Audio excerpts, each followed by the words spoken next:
Selain ingin bertemu dengan Ahok, Luna dan Edric juga mengaku tujuan kedatangannya ke rumah Lembang adalah untuk melihat langsung bagaimana jalannya proses kegiatan pengaduan warga. Mereka mengaku sebelumnya hanya mengetahui berita kegiatan tersebut dari televisi dan mendengar dari teman sesama artis. Setelah kurang lebih sejam berada di rumah Lembang, Luna Maya dan Edric Chandra mengaku terkejut dengan antusias warga di rumah Lembang. Selain Luna dan Edric, artis Aura Kasih juga datang ke rumah Lembang untuk memberikan dukungan ke pasangan Ahok Jarot.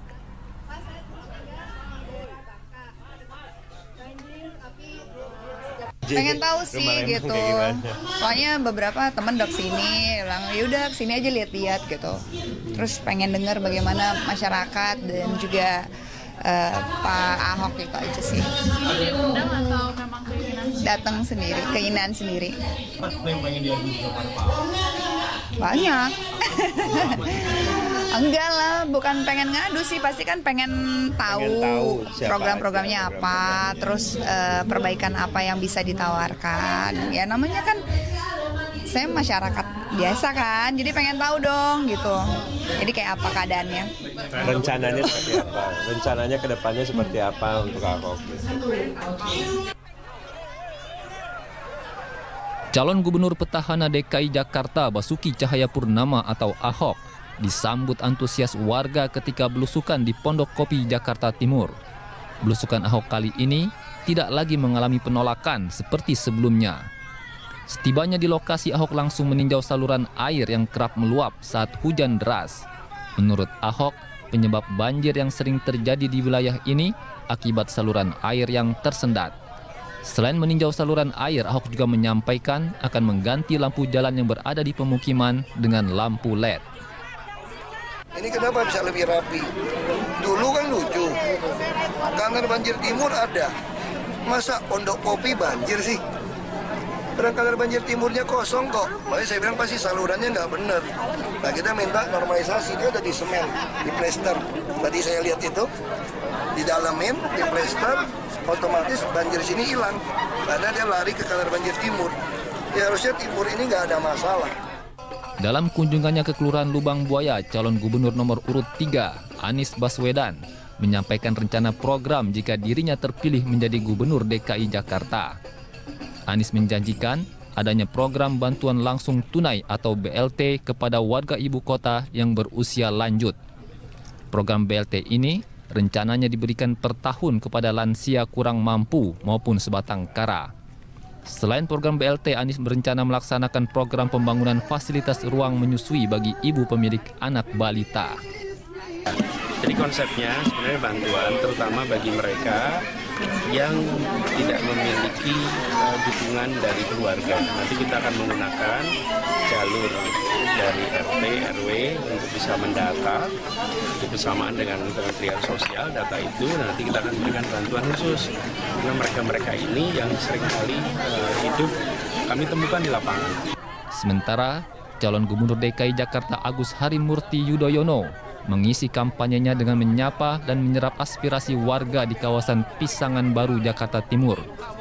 Dalam kesempatan ini, Agus juga berkesempatan memantau kondisi kehidupan warga di pemukiman padat.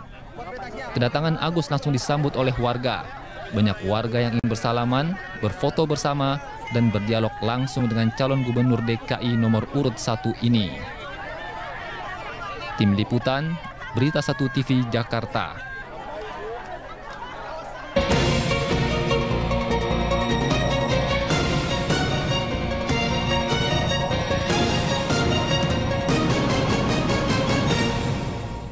For more insights from Indonesia's #1 business magazine, log on to globeasia.com.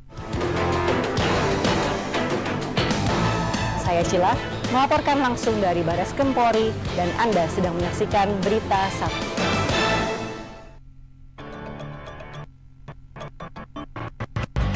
Halo, selamat malam pemirsa. Anda menyaksikan Connect 360, berita pilihan yang kami rangkum dalam Connect 360 menjanjikan berbagai informasi pilihan dari sudut pandang media sosial dan perkembangan teknologi informasi. Sekarang 4.500 km lagi, nanti bisa didekatkan kalau Saksikan Connect 360 setiap Senin sampai Jumat pukul 19.05, Sabtu dan Minggu pukul 18.05, hanya di Berita.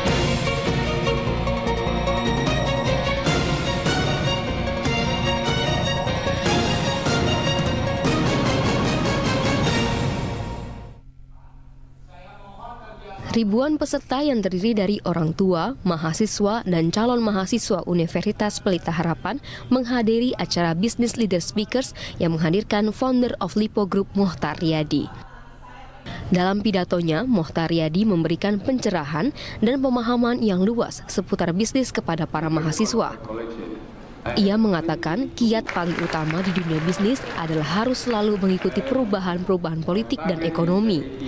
Selain itu, sangat perlu sensitif pada perubahan informasi dan teknologi.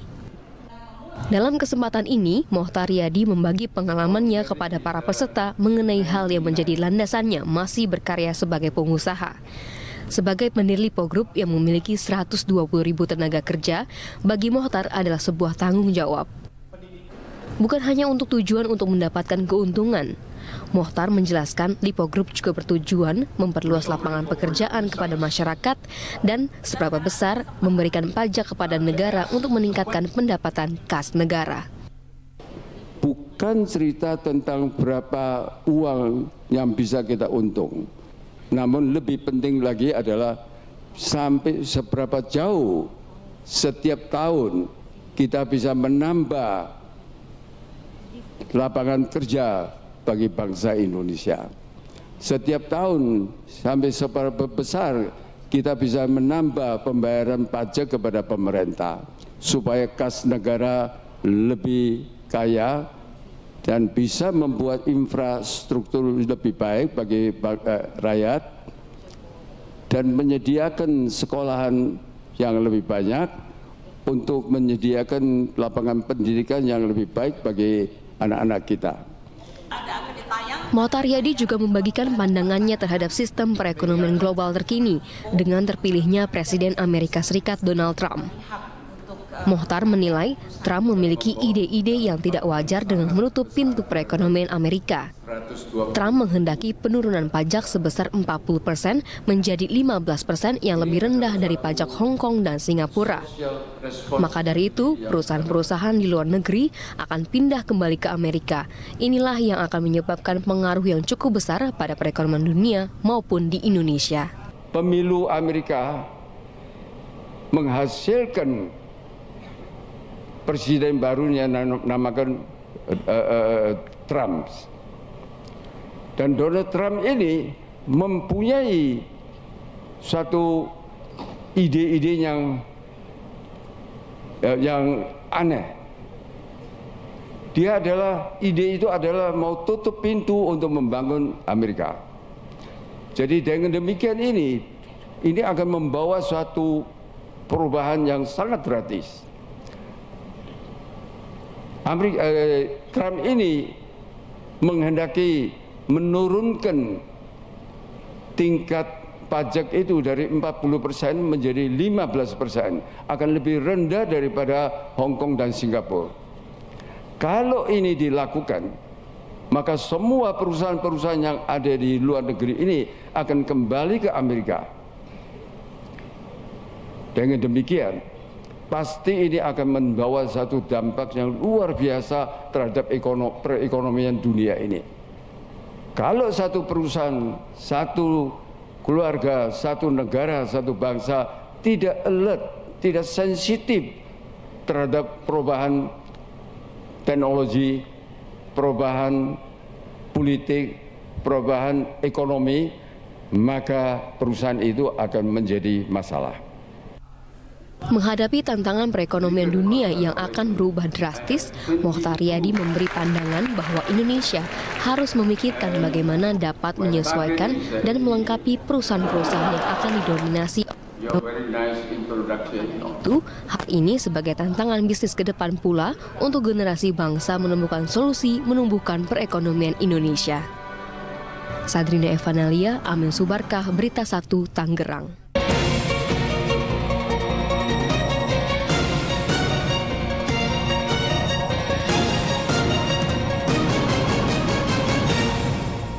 For more insights from Indonesia's #1 business magazine, log on to globeasia.com.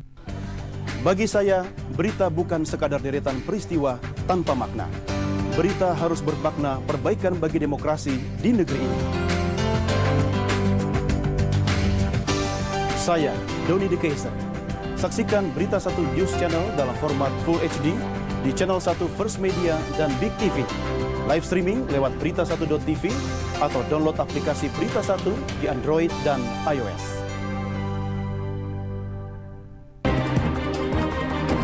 News of the Week. Bidan berita dan peristiwa penting yang terjadi dalam sepekan. Setiap berita dikemas lebih mendalam. Penetapan status tersangka Gubernur Sumatera Utara. Semua partai pun bermanuver mencari teman sejalan untuk mengusung calon kepala daerah.